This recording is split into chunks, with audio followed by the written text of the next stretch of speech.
je suis David Debacker, conseiller fiscal chez Egit. Le 26 septembre prochain, j'aurai le plaisir d'intervenir à la première séance du cycle Entreprises et fiscalité organisé par Antemis et l'Ordre des experts comptables. Lors de cette conférence, François Collomb, Nicolas Bishop et moi-même, nous nous pencherons sur la fiscalité des startups et des PME innovantes, en présentant notamment le régime du tax shelter et les incitants fiscaux mis en place pour l'innovation et les activités de R&D dans les entreprises.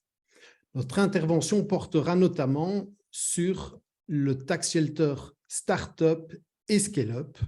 François Collomb vous exposera les conditions, les exceptions, les exclusions et les formalités d'application de ce régime pour les investisseurs personnes physiques.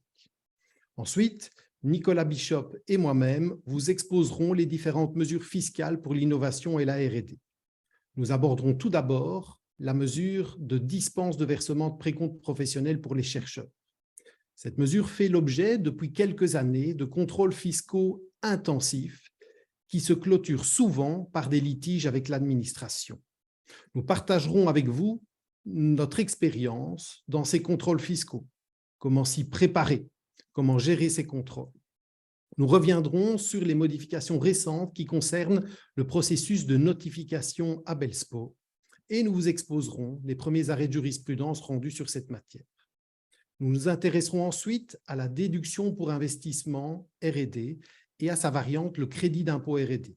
Cette mesure a fait l'objet d'une modification légale récente au cours de l'année 2022. Nous terminerons par la mesure fiscale la plus complexe, la déduction pour revenus d'innovation. Cette mesure est souvent difficile à appliquer par les entreprises. Ces conditions d'application ne sont pas très complexes, mais la méthodologie de calcul est souvent difficile à appréhender pour les entreprises et pour leurs conseillers. Nous vous exposerons ces différentes méthodologies de calcul au moyen d'exemples concrets. Nous partagerons également avec vous notre expérience dans la négociation et l'obtention de rulings auprès du service des décisions anticipées. Nous vous attendons donc très nombreux pour débattre ensemble sur ces sujets et pour répondre à toutes les questions que vous vous poseriez.